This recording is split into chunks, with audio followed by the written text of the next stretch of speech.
over the course of the last 3 years, the world has become progressively unrecognizable. And in the scope of human history, that's a very, very small amount of time, really. But change just keeps coming at us quickly and relentlessly. It's difficult to hold on to anything, and truth seems to only exist in the eye of the beholder, meaning everyone's truth is a little different. When people talk about living in interesting times, I think these are the times they're referring to. The lifeways and worldviews of the 90s, or aughts, or even the 10s are incompatible with what we're experiencing today. And while some change is good, because it keeps things fresh, the dominant current of our day is somehow aligned with special interests and billionaires who only want changes that exclusively benefit themselves. Over the last 50 years, the rights, freedoms, and quality of life standards in the West have degraded out from under us due to inflation, monopolization, and globalization, while somehow still managing to suck dry the nations of the global South in the process. Our strategy was always unsustainable, but now the bill has come due, and collapse is only a few inevitable missteps away. Most of us can see it, and a few are even willing to admit it to ourselves. Some people are even cheering the collapse of the empire, but in their enthusiasm, they may not realize that they're just ushering in new overlords to replace the old ones. It's unavoidable. It always works this way. If you defeat the empire, you simply become the empire. The only way to win is not to play, to quit the system, to operate in parallel, minimizing interactions with mainstream society. But admittedly, this is far easier said than done. When you come to the realization that continuing to follow the path laid out for you by society puts you at as great of a risk, or more, as anything that you might come up with yourself, it's both freeing and overwhelming all at once. Personal sovereignty is not a simple undertaking, and the risk-reward ratio is anything but compelling.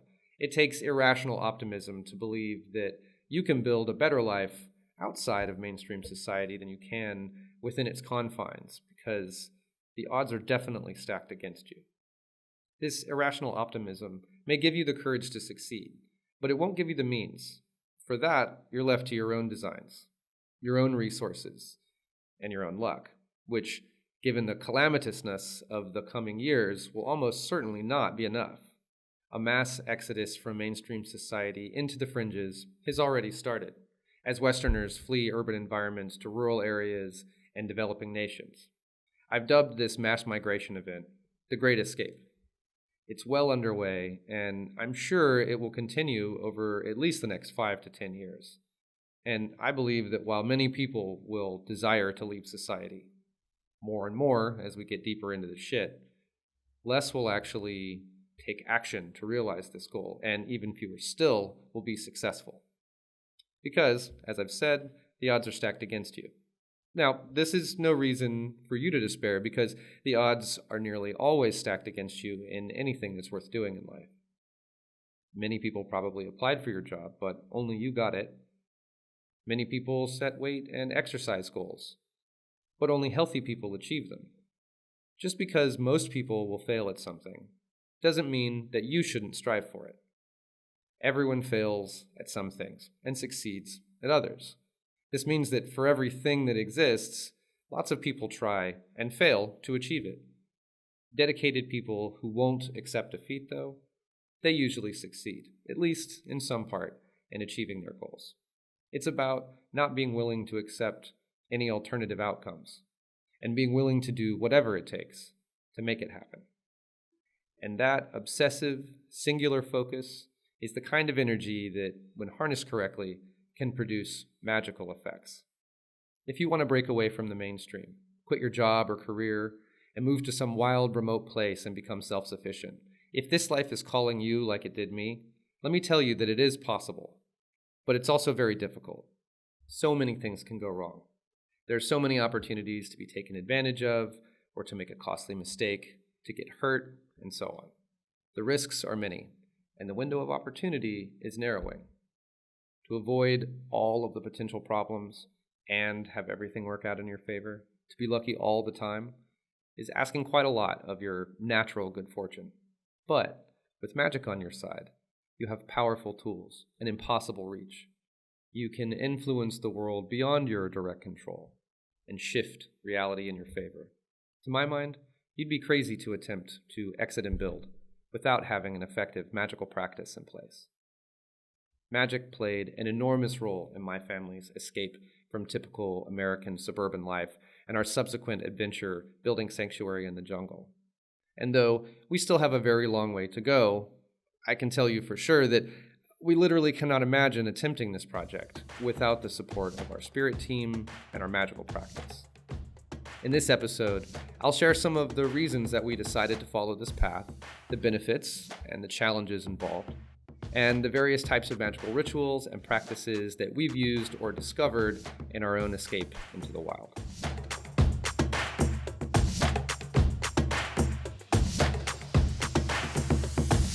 Welcome to the third episode of Postmugglism, the podcast that talks about magic in the postmodern age, how to thrive in the decline of the empire, and how to enchant your way to a more beautiful and more fulfilling life. I'm Nate, but you may know me as Postmugglism from social media, where you can find me on Twitter and Instagram. I also put out videos on YouTube, and all my articles, videos, podcast episodes, and other content can be found on my website at www.postmugglism.com. Thanks for listening or watching. If you enjoyed this episode, please subscribe on your favorite podcast platform or to my YouTube channel so that you get notified each week when new episodes of this show are published. This is an important episode for me because it's about the surge of Westerners moving out of cities or fleeing Western nations, which is what my wife and I decided to do in 2020 as the pandemic and lockdowns were heating up. As of now, the beginning of 2023, we've made our exit, and now we're starting to build our new lives, our new home, and working towards our bigger project, a sanctuary and spiritual healing center in the jungle. This episode also helps to put the message and purpose of this podcast into focus, both for myself as its creator and hopefully also for you as the person absorbing the stories that I plan on telling here. Our adventure from suburbia into the jungle and all of its crazy twists and turns are both my inspiration for this material and also my credibility, since I'm living the experiences and actually doing the magic that I'm sharing with you on this podcast. To that end, this episode is made up of bits and pieces of our story and all our best takeaways from our real-life experiences, our own escape from society, and the ridiculous amount of magic that we've worked to make all of this possible. You see, a couple of years ago, my wife and I decided that our dream was to escape the rat race and retire early to paradise, somewhere adjacent to the Caribbean Ocean. That's where we live now, specifically in a small beach town just south of Cancun, Mexico. But that's the end of the overlap between what we thought we wanted then and what we're doing now. It's been a crazy couple of years, and our priorities have changed pretty dramatically in that time, probably much like your own. Instead, the world that we'd been assuming would continue to support us, keep us financially flush, etc., changed pretty dramatically in the spring of 2020. Worse than that, the crisis of liberty which became apparent during that time forced us to reevaluate many of the presumed truths that we'd built our lives around. Now, I've always thought of myself as anti-state and anti-authority in general, but good grief if the last couple of years haven't thoroughly black-pilled me. If you somehow made it this far into the new normal, and you still believe anything the media, state, etc. tell you, then I'm certainly not going to bother trying to convince you otherwise.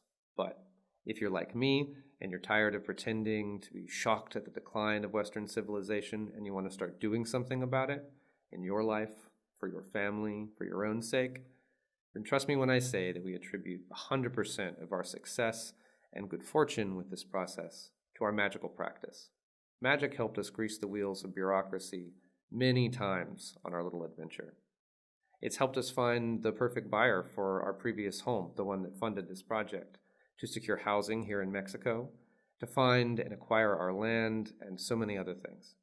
And more importantly, we've relied heavily on the foresight of our fortune-telling skills to divine the right course of action when significant decisions had to be made without the benefit of clear understanding. We rely on astrology, divination, and guidance from spirits to plan our life and to bring its ups and downs into coherence in our mind. We shed the past and our preconceptions regularly in ritual to stay adaptable and receptive. We watch carefully for synchronicities and streaks of bad luck, and receive spiritual guidance through animals, chance encounters, and voices in our heads. We make talismans for prosperity, to protect our home, our land, and ourselves, to attract beneficial relationships and the favor of authorities, to guard our resources, and to inspire us creatively. We use energy medicine to heal each other and our pets, to help our plants grow, and to bless our products. The last 2 years of our lives have been led almost entirely by spirit, synchronicity, and divination. Magic is interwoven into every aspect and area of our lives by design to ensure that we're provided with extra to spare, and in a way that also yields joy, health, and fulfillment. Bringing magic into our lives so deeply also helps to widen our perception of the world, to re-enchant our experience of it in a way that brings us into a more interconnected and regenerative way of being, a way that is in ideal alignment with the practice and purpose of homesteading. Participating in The Great Escape is an essential adventure for freedom-loving, independent spirits who are feeling stifled by today's prevailing tyranny. It's also an enormously challenging endeavor in which you're more likely to fail than succeed, unless you have magic at your back, in your sails, and on your side. This escape isn't an event, it's a process. It happens in stages. And fresh from my own family's journey into the wilderness and looking across the near future, I have a lot of perspective to share on this subject. I also feel like it's part of my journey to help others begin theirs, and in that spirit, sharing our experiences and what we've learned from this process is part of what this podcast is about, particularly how magic has influenced and facilitated this journey, greasing the wheels of fate, if you will. I've divided the escape process, popularly known as exit and build, into 8 stages, and over the next 2 episodes, I'm going to go through our learnings from each stage at a high level. I'll probably also go into each of these stages in further detail in future episodes, maybe dedicating an episode to each or something like that. The stages of escape, or exit and build, as I see them, are 1, the early phase of going from a vague desire to a grand plan, 2, putting that plan into action, 3, making a move, so relocating, 4, getting settled, building community, and setting up your supply chain. And this is where we'll break for the end of the first of 2 episodes on this topic. I'll talk about those first 4 stages in this episode, and then return for the rest in next week's episode, where I'll talk about 5, acquiring land, and your order may vary here. You may move before you acquire land. 6, building sanctuary, construction, renovation, and so on. 7, growing, protecting, and maintaining what you have. And 8, investing into the future, your future. Not everyone wants to leave the country or can leave their families behind, but it doesn't matter because we're not really escaping a place anyway. We're escaping a way of life, one that is toxic, totalitarian, and predatory, in favor of one that is healthy, balanced, and sacred. Every family's journey is going to be unique, but if you choose this path, you can expect to navigate these same challenges on your way to building the home and life of your dreams, wherever that takes you.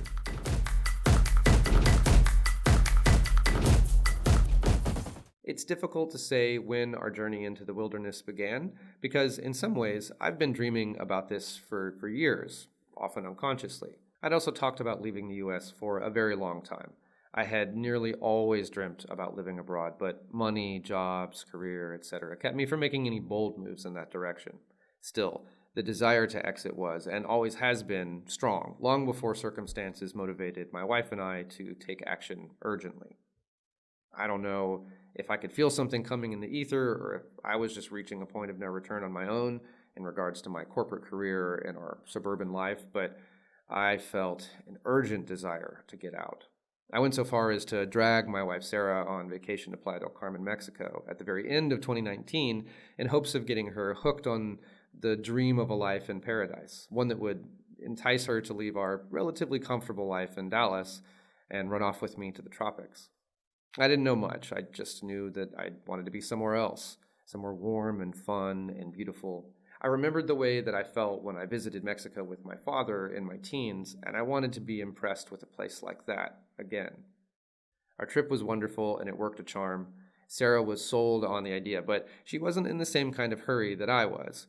So we talked about making plans, saving up, maybe investing here in the near future, and then retiring early here someday.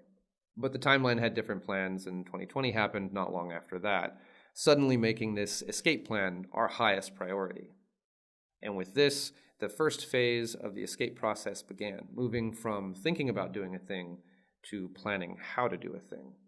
Because there's a big difference between a vague desire, which is usually where things start, just a visceral need to take action, and a fully formed plan. That emotional need is useful. It will drive you on through periods of challenge and limited visibility, but it has to be paired with a plan for that desire to actually manifest in the world. In my experience, this happens in stages, and it takes a little time. That emotional need becomes a fuzzy mental image, and then a dream or a daydream, and then an obsession, and eventually it finds expression through our need to be creative. But right in the middle there is the key to hacking and optimizing this process, and that's the dreaming part. Learning how to dream properly, and I don't necessarily mean the dreaming while you're asleep kind of dreaming, is essential to the process of building a better life because you have to be able to visualize something clearly to make it real. And this is the key to this stage of the process. But it's also essential to understand how dreaming works and that it's not like imagining in the active sense of the word, but more like receiving or channeling inspiration and then running with it creatively. Dreaming is co-creative. Your imagination is contributing to the dream, but that's not the whole story. Other influences, like spirits, or even simply the last thing you watched on TV, can invade and influence our thoughts and dreams. This half-creative, half-receptive mental state is ideal for stewing on and developing rough concepts into fully fleshed out ideas and plans. You can practice entering this idle-minded, daydream-like state on demand, allowing creative ideas to flow into your mind and then extracting the essence of those idle thoughts to inform your self-discovery and your life planning efforts. There are also various magical techniques that facilitate this practice, like journeying, which can be used to extract raw psychic data that you can then further analyze with other methods. Prayer and petitioning spirits is also really effective here because it's a low-effort request. Spirits don't have to bend reality very much to slip an inspired thought into your mind, so go to your spirit guides and ask them how and where you need to live in order to set yourself up for success in the coming years. That's half the first stage right there, learning to dream effectively, to gather inspiration and direction from your guides so that you have some idea what you're doing and where you need to go from here. The other half of the work in this stage is distilling those chaotic and unvalidated ideas that you've gathered into actionable intelligence that you can actually translate into a plan. And for that, divination is your best friend, and particularly tarot for its comprehensive language of visual metaphor. Journeying, spirit communication, etc. Once you're proficient at them, will generate a lot of data quickly, but that raw data is often nonsensical and requires judicious interpretation. This process of validating truth requires a keen sense of discernment and a habit of careful analysis. As they say, trust and verify. And that's where divination, particularly tarot, comes in. Being able to receive messages or cues from the universe like syncs and so on, and then verify those impressions with divination is essential tech for anyone who's trying to exit and build. This is why it's absolutely essential to have a reliable system for asking and getting answers to yes-no questions so that you can eliminate bad options and validate good ones. You also need to be able to check your own decision-making capabilities from time to time with divination, and sometimes even to trust divinatory advice above your own. And this is an admittedly fraught prospect, but I know this has happened multiple times in our own experience. This is probably a subject worth an entire episode itself, but at a high level, my strategy for using tarot to get reliable yes or no answers is adapted from Gordon White's excellent tarot course available through his premium membership at runesoup.com. Dealing only from the pips or minor arcana, the short answer to yes or no questions is a simple matter of counting reds versus blacks. Cups and coins, or pentacles, are red, and batons or wands and swords are black. This comes from their playing card heritage, where the suits align hearts and cups, diamonds and coins, clubs and batons, and spades and swords. Reds are good, things like love, people, and fun, that would be cups, and money, material growth, stability, etc., coins or pentacles. And blacks, which are bad things like hard work, wands or batons, and conflict, swords. In practice, I've learned that I get the best results by asking a battery of questions, starting broad and then refining my questions with more and more specifics as I go. And this feels a little bit like a game of 20 questions. If you're struggling with an answer that you've received, it can also be useful to ask the opposing question. So, what happens if I do X? And then what happens if I don't do X? That sort of thing. Asking about your happiness in the wake of whatever choice you're facing is also helpful because if you're happy with the outcome, then it can't be all bad, right? So asking, will I be happy with the outcome if I do X, for example? And for the more nebulous matters where you don't yet have clear yes or no questions and journeying or praying isn't producing useful results, you can always try working with a pendulum. Pendulums can be held over a map to find locations of interest, and they can also be used with lists or charts where the pendulum can indicate one out of many. This is a very practical way to get data that you can then validate with the other methods that I've mentioned.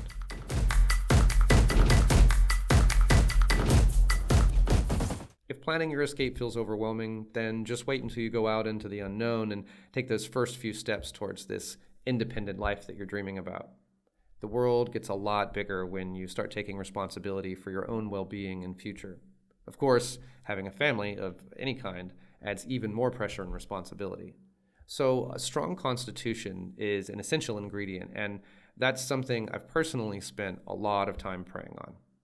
Having the faith to make it through all the times when we were stuck in limbo, waiting for our dreams to manifest, that's definitely been the most challenging aspect of what we've experienced so far in our journey.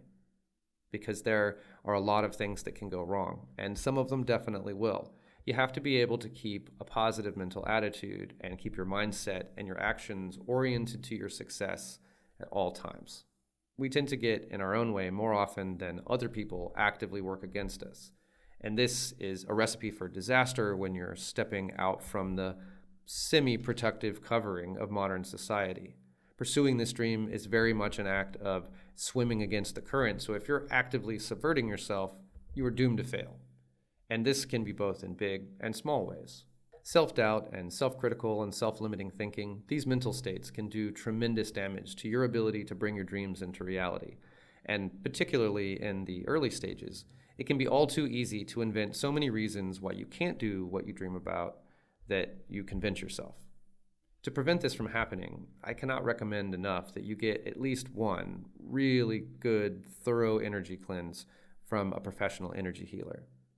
There are different types of energy healers too, though, and for this, you need the kind that removes the negative energy, so like a shamanic energy healer or something like that, not just a Reiki practitioner. And the reason that I make that distinction is that Reiki is all about sending positive energy. But in this case, what I'm recommending is actually removing the toxic energy that you've already acquired over time.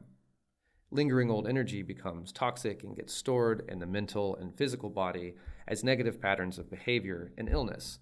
Human beings are supposed to be able to let things go quickly, but the modern world has really forgotten how to do that, so we have to reprogram ourselves, and occasionally it's worth getting our energy cleansed by a professional. When your energy field is clean of debris and circulating well, things tend to feel more coherent, to make more sense, and life just seems more clear. It can be very difficult to notice the difference once you're out of whack, but looking back once you've had a good energy cleanse is usually very telling. You may find it difficult to let go of familiar activities and the familiar faces of your current life, of old ways of thinking and acting, and sometimes even of careers, relationships, or belief structures. It can be very difficult to do so, but it's necessary to cut your emotional ties with anything that can't come with you. The best magic for this is cord cuttings and contract clearings. Simple rituals where you cut ties to relationships, belief, and other bonds that keep you in place and prevent you from taking action. Once you're seeing things clearly and able to follow the subtle impressions of your intuition effectively, turning plans into reality becomes much simpler, and that's good because this is where the really challenging stuff begins. Before you can move out to the country, or out to another country like we did, there are a lot of logistics to consider, starting with how you're going to afford to pay for everything you need. You need land, a house, various equipment and supplies, knowledge that you probably don't possess yet, and probably professional help along the way, and a lot of other things that tend to cost money. What are you going to do to pay for your project? And how is it going to continue to work when you're living off-grid in the wilderness or whatever? Then there are logistical concerns like legality, such as visas if you're moving internationally, tax implications, access to family, schooling requirements and materials if you're a parent, coordinating transportation, reducing and packing your stuff, and on and on. There are lots of things, big and small, that need to be ordered, categorized, scheduled, and taken care of to make your escape successfully. It's a keep your nose to the grindstone kind of time when you're trying to break free of years of inertia. And there is no better energy to evoke than Saturn's. I have a beloved Saturn talisman ring made by Psychic Desert, which I wear frequently, but at the time I wore practically nonstop. Venerating Saturn regularly, wearing talismans like this, and doing astromagical workings at appropriate times to petition Saturn for resolve, constitution, and above all, patience is a very good idea. And while Saturn is great for helping you stay focused, stay on task, and make that gradual progress that gets the job done, that's all about keeping yourself in line. For the external world around you, you need almost the opposite energy. You need breakthrough energy. And this is where the magic of the crossroads and its psychopomp deities excels above all others. This is the hallowed ground of psychopomps, those spirits who travel between worlds, walk the roads, guard the intersections, and rule the dead, travelers, and all the in-between places. As many roadblocks as you will inevitably face on your journey, the magic of road opening is an essential technique to master. When your path is blocked or obscured, a few simple road opening rituals based on a pre-existing relationship with a psychopomp like Hermes or Hecate can work wonders. It took us over 7 months to get an appointment with the Mexican consulate in Dallas, Texas, so that we could just apply for our residency in Mexico, thanks to COVID-related restrictions. They didn't even answer their email for months, and when they finally responded to us, it was with a series of nearly impossible requirements for signed proof of all these financial documents that our banks and our investment platforms were simply not willing to give us. It was the strangest and most complicated fucking thing ever. In both cases, we used road opening spells to break through seemingly intractable problems that were giving us a great deal of anxiety, as our home was already on the market to sell long before we'd even gotten an appointment to get our visas. And again, I used similar road opening tactics earlier this year to dislodge a stalled government process that's been preventing us from being able to complete the purchase of our jungle property for almost a year now. The best road opening tech I've found is another gem from Gordon Wyatt of Rune Soup, which is buried somewhere in his winding course in his premium membership, if I remember correctly. He suggests building an altar dedicated to road opening, or more or less dedicated to a particular project, and opening the roads for its progress and completion. Working this altar, which is, of course, a microcosm through which you can magically affect the microcosm, the world around you, in any matters relating to your project, in conjunction with a psychopomp like Hermes or Hecate, is a great way to dedicate focused intention to an important endeavor. As you work out the kinks in your plan and begin putting it into action, you'll no doubt encounter some big, scary problems that shake your faith. I know that we did. But if you stay focused and determined, big Saturn energy, and build those important spiritual relationships that help you get around sticky problems, you'll eventually grind your way through this stage of the escape process.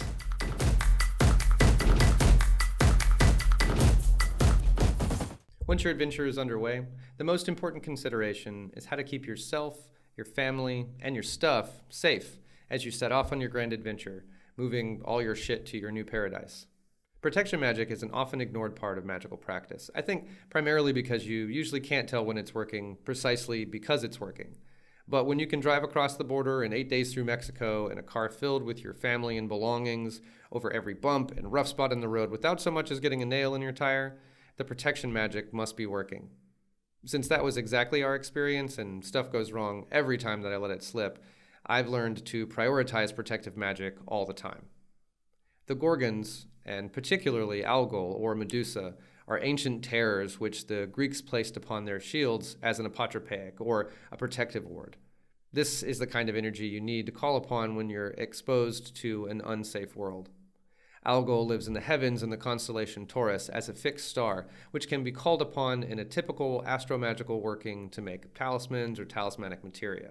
In our case, I prepared a paper talisman under an Algol election, which we carried in our car on the trip, along with some Algol-blessed protective salt, which we sprinkled around the car and in the corners of our hotel rooms and Airbnbs, and eventually our rentals once we had settled here in Quintana Roo. I've also made several talismans in oil under protective lunar mansions, such as the 18th lunar mansion Al-Khalib in Scorpio, and the 25th lunar mansion Al-Saad Al-Aqbiya in Aquarius. And we made a batch of protective talismans on an election during Mars's time in Scorpio as well. Each was produced for and dedicated to a different purpose, a different type of protection or a different thing being protected. Protection magic is basically like Malefica, the kind where you're not actually trying to intend anyone harm, but harm may be done to anyone who violates your personal safety or sovereignty. So in selecting protective elections, I tend to favor less aggressive malefic configurations, like a trine with Mars instead of a conjunction, but I won't shy away from a traditionally malefic placement like Al-Khalib because the intention is also essentially malefic under the right conditions. Beyond protection, there are two other types of magic you should work when relocating: old-fashioned travel magic and attracting favor from any authorities you may face along the way. Travel magic is most commonly the purview of the mercurial patron of moving quickly himself, Hermes. When flights need connecting or travel itineraries need managing, Mercury needs to be on your side, and well venerated, well in advance. We prepare a mojo or gree-gree bag with mercurial herbs and stones and prayers for swift, safe, and straightforward travels. This has always served us very well. Another case of, if you can't tell, it must be working. When it comes to gaining the favor of authorities, we have never been disappointed in workings with the powerful fixed star Deneb-Algadi. We've relied heavily on Sphere and Sundry's excellent Deneb-Algadi oil for materia and on invocations and paper talismans for Deneb-Algadi on the ritual side of things. There are also a number of lunar mansions, particularly Al-Hana, the 5th lunar mansion, and Al-Jabah, the 10th lunar mansion, which are particularly good for favor from authority workings, provided that the moon is waxing. In any case, carrying such a talisman with you while you cross international borders or meet with government officials, and anointing the corners of contracts, visa applications, and so on with the same kind of talismanic oil are all great ways to magically lubricate your dealings with bureaucracy and the machinations of power.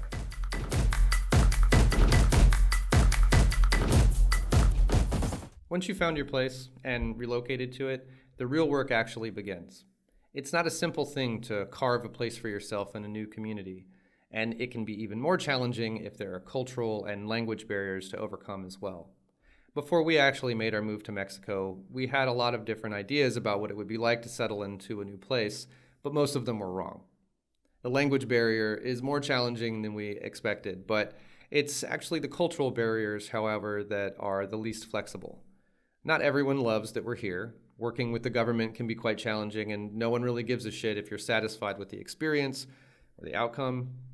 While Mexicans are generally a pretty friendly bunch, they're often understandably suspicious and not entirely welcoming at first.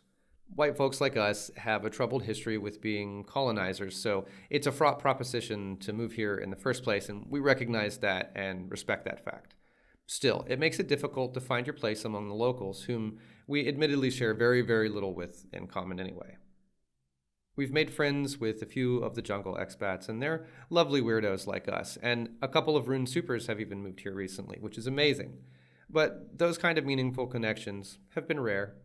Besides friends, neighbors and people with common interests are also important. We often talk about acquaintances like they're only almost friends, but it can actually be very useful to have relationships based solely on commonly shared interests or goals rather than just beliefs and preferences. Becoming recognizable in your community in a low-profile way is a good thing because people are more likely to be friendly, helpful, and accommodating to a familiar face. If you're planning on growing your own food, raising animals, and so on, these kind of relationships are crucial. It's all good to have your own chickens in your own garden, but it's pretty difficult to imagine producing 100% of everything that you need or want. When you have a network of local contacts with similar interests, it becomes much easier to find things. Besides, every grower knows that it's important to have at least a few gardening friends, so you can compare notes, swap strategies, and share your harvest. Managing the transition to a new place and into a new resilient and independent lifestyle successfully, meaning you stick with it, you stay there, and you build the life that you want, ironically requires integrating into a community. We need other people, and living in a foreign country really underlines the critical importance of community in the escape process, though it's really the same regardless of where you choose to exit and build. Magically, you have a few approaches to consider when it comes to making beneficial connections with people. Talismans are a great way to attract things and people into your life, and there are some lunar mansions dedicated to friendship and love, which seems like a good fit. It's something that I would and have approached the local land spirits that I work with and our ancestors. Give offerings, say a little prayer about being grateful for all the things they bring into your life, and then ask them to, in whatever way they can, help you attract positive and beneficial relationships within your local community. But really, the most direct route would be more of a glamour magic approach, where you anoint yourself with Venusian oils and regularly pray to Venus and petition for meeting good people with shared passions, and then regularly go to meetups, social events, and so on, and try to meet as many people as possible while blessed with the allure of Aphrodite. This is the approach that we're taking right now, spending more time socializing. We're kissing a lot more frogs so that we can find a few princes, and we're leveraging talismanic oils that we've previously made or purchased from good elections to give ourselves a magical advantage. So those are strategies for making friends, but what about building connections in your local supply chain? Intending for these works well, as does praying for direction on how to find the resources you need. But supply chains are always subject to physical constraints like demand outpacing supply or the logistical challenges of distance. A certain amount of pragmatism is necessary here, and potentially the answer lies partially in traditionalism as well as in magic. Any biosphere that has historically supported human life has within it the resources necessary for humans to thrive, to be healthy, etc. By definition, it's not necessary to ship materials around the world to be healthy and flourish. Learning about traditional foods and local herbalism can help you regain sovereignty over your health and well-being. It could be argued that the most enchanted and magical approach is simply to learn your biosphere and to research the folk healing remedies and magical attributions of local plants. For example, essential oil of oregano and fresh basil are two healing remedies that are popular in this area of Mexico. A study from 2017 found that oil of oregano is antimicrobial, antifungal, antioxidant, anti-inflammatory, anti-diabetic, and anti-cancer.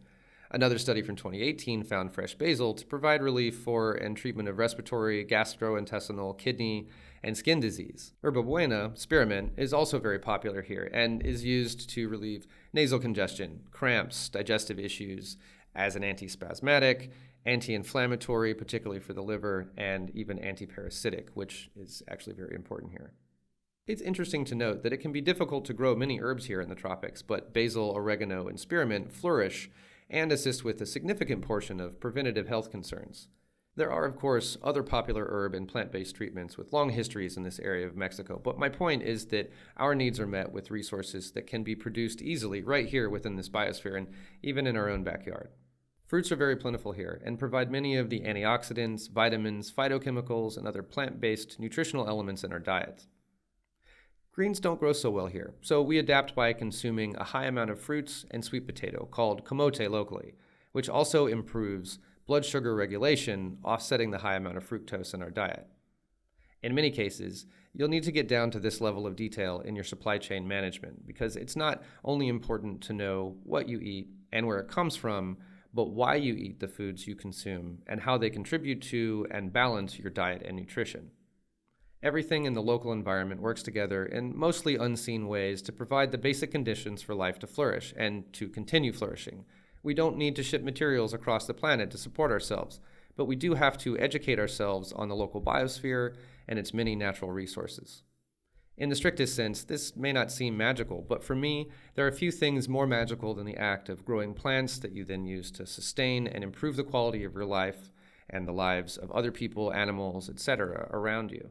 Entering into relationship with your supply chain makes it sacred, and it brings reverence to your engagement with it. And of course, there are all kinds of intention-setting exercises and specific magical workings that could be employed to support your efforts here. Magic to learn about local plants and herbs faster. Magic to find guides and teachers to acquire the plants you need and to encourage them to grow. And I think that working with local spirits to find the highest quality local resources just makes a ton of sense.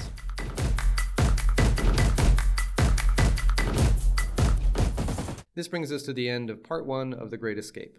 In this episode, we discussed some of the reasons why the concept of exit and build has merit, and some of my family's experiences and challenges with the exit or escape journey.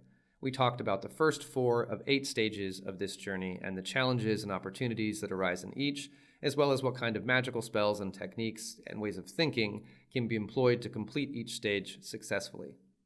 The first stage is all about dreaming, asking for guidance, and interpreting and validating the information you get in response with divination.